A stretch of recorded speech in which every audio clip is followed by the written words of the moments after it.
fighting epic battles, growing an army of mercenaries and becoming the strongest lord of Calradia. That's what Mount & Blade 2 Bannerlord is all about. But not today. Because in this video, we attempt to become a millionaire with the power of trading. We become a traveling merchant, starting workshops and sending out caravans all around Calradia. Will Trado become a millionaire, or will he get skewered by the ever-hungry bandit groups? Let's find out. Meet Trado Bargain, an Azerai son of a merchant with a natural gift for trading. He's just not so good at anything else and he despises fighting. His dream is to become a millionaire with the power of trading. Bannerlord has an extensive system of supply and demand, also affected by resources that are produced in the local villages. So trading can be really profitable, or bankrupt you in just a matter of days. However, this is Bannerlord, and carrying around precious items piques the interest of the local crack addicts. To protect his goodies, Trado will need a group of warriors large enough to scare away any bandits. And with the max of 26 troops he can currently have, he is not gonna scare away anyone. To increase his troop cap, he has to increase his clan level, and for this he needs renown. At this point in the game there are two ways to gain renown. It's fighting bandits and winning tournaments. Sorry Trado, you will have to fight before your trading journey can begin. The game always starts at Poros, but as a true Azerai, Trado craved to get back to the eternal sands of the desert. On his way home, he recruited some desperate boys from the local villages and encountered his first group of bandits. He safely stayed on top of his horse throwing javelins, while the boys did the dirty work. A true entrepreneur. They clapped the bandits, and this fight was worth a 0.8 renown. Well, that's not much. Yep, this is gonna take a while, as we need 50 renown to level up our clan level. After barely escaping another large group of bandits, Trado picked up Tak the Scholar from the tavern in the city of Fostrom. He's also an Azerai and a good swordsman. A great addition to the team and a great potential future caravan master. After a few days, Trado and his now small band of recruits finally entered the Azerai lands. Trado started engaging bigger groups of bandits and he let the boys take care of them from the safety of his horse. 1.2 more renown. Oh yeah. Right after the fight, Trado went to Hassan Folk, an Azerai town, where a tournament was about to start. Winning tournaments gives you a good amount of renown, but Trado was scared to shits. His heart brimming with fear, he initiated the tournament. The prize was a pretty expensive looking mace called the Bone Crusher. And Trado betted a bit of money on himself for the first round. This round was cavalry only, and Trado was really cautious. But somehow he did manage to win the first round. In the second round, Trado was a lot more confident. He baited out the javelin throws of his opponents and used his own javelins to skewer him before he could even reach him. He used this cheesy tactic to survive the next two rounds as well. And like that, Trado won the tournament. This netted him plus 3 renown, the Bone Crusher and his beddings of 866 dinars. Trado put 1 skill point in stewardship, because this is a great way to grow your troop capacity besides increasing your clan level. He used the tournament prize money to buy all kinds of different foods, which boosts party morale and levels stewardship really fast. Shortly after that, Trado got himself in a pretty nasty situation. He received a task to take on a group of poachers near a village, but he soon found out that these poachers, equipped with bows, were exceptionally strong, exceeding the typical bandit threat. All of Trado's recruits were killed pretty fast, and he himself, with his awful fighting skills, just barely managed to kill the last few poachers.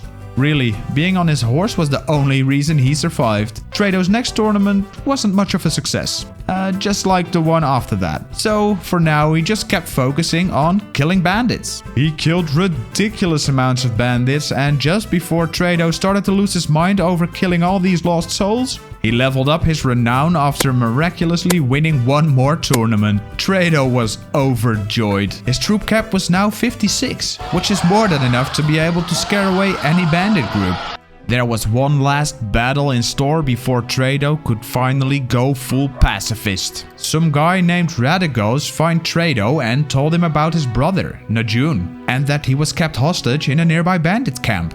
I hear you thinking, who cares? But your brother in Bannerlord is a beast with great skills and a potential great caravan master. We had to save him. Trado and his now seasoned group of soldiers ventured to the bandit hideout and waited until nightfall to initiate the assault. They stealthily approached each bandit and dispatched them one by one, until the bandit leader came out of his hidey hole, and we clapped him with ease. Goodbye, Galter.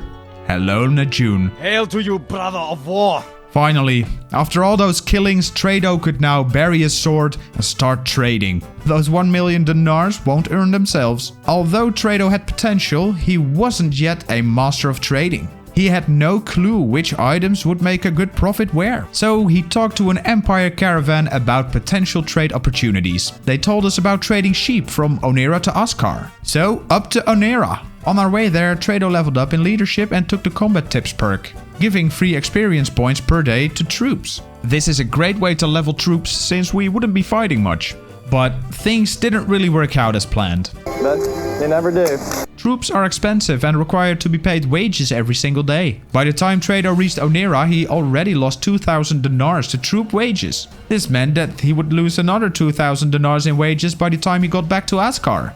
Trado realized that selling sheep isn't going to cover those costs. How is he gonna pay for all of this? In an act of pure desperation, he bought a bunch of tools and hoped that he would make a profit back in Askar. When he got back at Askar and sold all of the sheep and tools, he netted a loss of about 3k. He went back and did another trade, losing another 2,000 dinars this time. Trado was devastated. He now did 2 trade runs and lost over 5k dinars. To be able to gain experience in the trading skill and get better prices, you need to make an actual profit on your sales. Trado decided to throw out the most expensive troops, which halved the daily wages.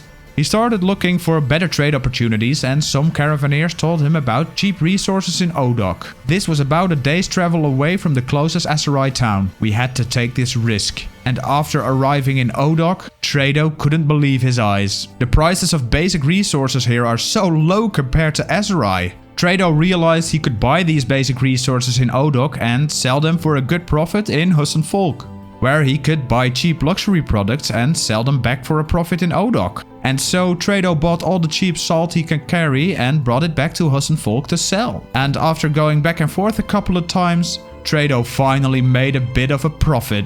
So to level up trading you need to make profits on your goods, and although it wasn't much, the salt trade made Trado level up in trading. He could now pick a trade improving his carrying capacity by 30%, which was huge. He decided to buy some pack camels and invest his money in basic resources again. And after selling those, he made another 1.5k profit. The Odok trade route was great and he went back and forth buying basic resources from Odok and selling them luxury products from the Aserai. After a while, he also added the Empire town of Danustica to the mix, which also seemed to have a desperate need for luxury products and a lot of cheap food for sale. And after just a few more runs, Trado made his initial loss of investment back and was now back at 10k dinars. And at these profit rates, the trade levels were coming in fast. Because of the big party size, Trado had nothing to fear from bandits anymore and he started to get the hang of the trading. He was starting to turn into a traveling warehouse. To be able to carry all of this stuff, Trado invested more and more in his herd of packing animals, which in turn made him able to make a profit a lot faster.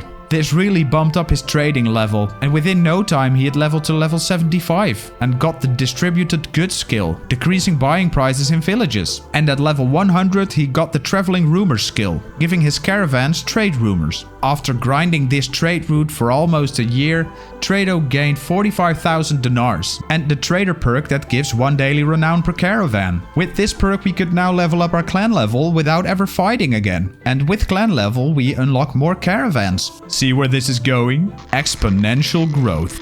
Caravans trade on their own under the lead of one of your companions, but you do really want to invest in the expensive ones with better guards. Luckily, the Aserai have a cultural bonus that greatly reduces the price of caravans. Trado's brother Najun had great leadership and trade skills, so we sent him away to lead our first caravan.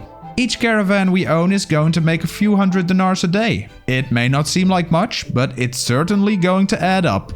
Trado continued trading and found a new trade route around the sea. This trade route had all kinds of great profitable trades, and it wasn't long before Trado had enough money to recruit even more companions to lead trade caravans. And he sent them out to make some big money. He also had enough money to buy his own workshop. Workshops like caravans make passive money. The only difference is that they don't travel the map, because they are workshops. Yeah, this makes them a lower risk investment versus caravans, but they also make a bit less money. Trado's trading business was really snowballing into something big. Because every single caravan was now racking up renown, the clan level went up again, making Trado able to get even more caravans and workshops going, and the money was streaming in. But the biggest income was still from Trado making the sales himself. But after a while, Trado felt something was off. Well, I felt something was off. And I mean, really off. You see, I've been walking the same trade route now, over and over again. For 8 hours, I've been walking from town to town, around this freaking sea, mindlessly clicking the green numbers of the right of my screen, then click all the green numbers on the left of my screen, after which I traveled to the next town to do it all over again. In the end, I was able to get the maximum amount of traders going and the max amount of workshops, and then something in me snapped. Trading in Bannerlord f***ing sucks. It's even worse than smithing for money.